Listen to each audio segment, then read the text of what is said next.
என்ன பிச்சைக்காரன்னு நினைச்சு திட்டிட்டாங்க. சிங்கம் புலி பகிர்ந்த அதிர்ச்சி தகவல். காமெடி நடிகர் மற்றும் இயக்குனர், உதவி இயக்குனர் என பன்முக திறமைகளை கொண்டவர் சிங்கம் புலி. இவர் பல படங்களை இயக்கியும் உள்ளார். இவர் நடித்த மாயாண்டி குடும்பத்தார் எனும் படத்தின் மூலமா இவர் மிகவும் பிரபலம் பெற்று வந்தார்.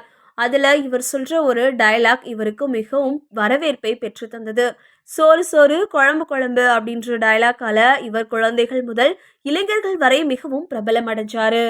தேசிங் ராஜா படத்துல சிங்கம் புலி செய்யாத சேட்டையே இல்லை அப்படின்னு சொல்லலாம். ரொம்பவே அற்புதமா நடிச்சிருப்பாரு. நகைச்சுவை கலந்த இந்த படத்துல இவரோட நகைச்சுவை மிகவும் பிரபலம் அடைஞ்சிருக்கும்.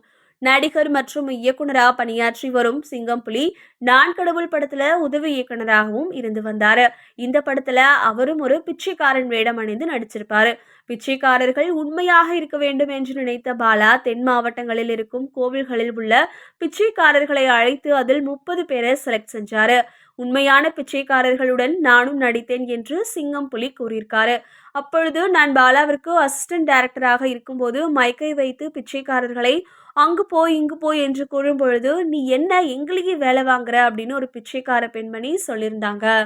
அப்பொழுது நான் அசிஸ்டன்ட் டைரக்டர்மா நான் சொல்றத நீ கேளு அப்படின்னு சொல்ல அதுக்கு பிச்சைக்கார பெண்மணி நீ எந்த கோவில்ல இருந்து வந்த அப்படின்னு என்னை பார்த்து கேட்டாங்க. நான் அந்த பெண்மணி கிட்ட இந்த படத்தோட உதவி இயக்குனர் நானும் உங்களோட சேர்ந்து நடிக்கிறேன் அப்படின்னு சொல்லியிருந்தேன். ஏன்னா என்னோட உடை 3 வருடங்களா துவைக்காம இருந்துச்சு. அழுக்காகவும் துர்நாற்றம் அடிக்கக்கூடியதாகவும் இருந்ததால அந்த பெண்மணி என்கிட்ட அப்படி கேட்டாங்க. அது மட்டும் இல்லாம நான் 3 வருடமா ஷேவிங் செய்யாம தாடியை வளர்த்து கொண்டிருந்ததாகவும் சொல்லியிருந்தாரு. நான் அவங்களுக்குள்ள ஒருவனாவே இருந்தேன் அப்படின்னு சொன்னாரு.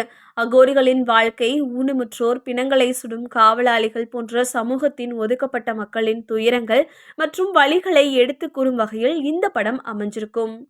நான் கடவுள் படத்துல சாமியார் வேடத்துல நடித்த 2 நபர்கள் பாலா சார் கிட்ட திட்டு வாங்கினாங்க. அதுக்கப்புறமா அவங்க படத்துல நடிக்க மாட்டேன் அப்படின்னு சொல்லிட்டு போயிட்டாங்க. அவங்கள தேடி நான் போகும்போது அவங்க 2 பேருமே ஒரு தேட்டர்ல இங்கிலீஷ் படம் பார்த்துட்டு இருந்தாங்க. அதுக்கப்புறம் அவங்கள நான் நீங்க நடிங்க உங்களுக்கு நல்ல பேர் கிடைக்கும் சம்பளம் கிடைக்கும் அப்படின்னு சொல்லி கூட்டிட்டு வந்து நடிக்க வச்சேன் அப்படின்னு சொல்லியிருந்தாரு சிங்கம் புலி.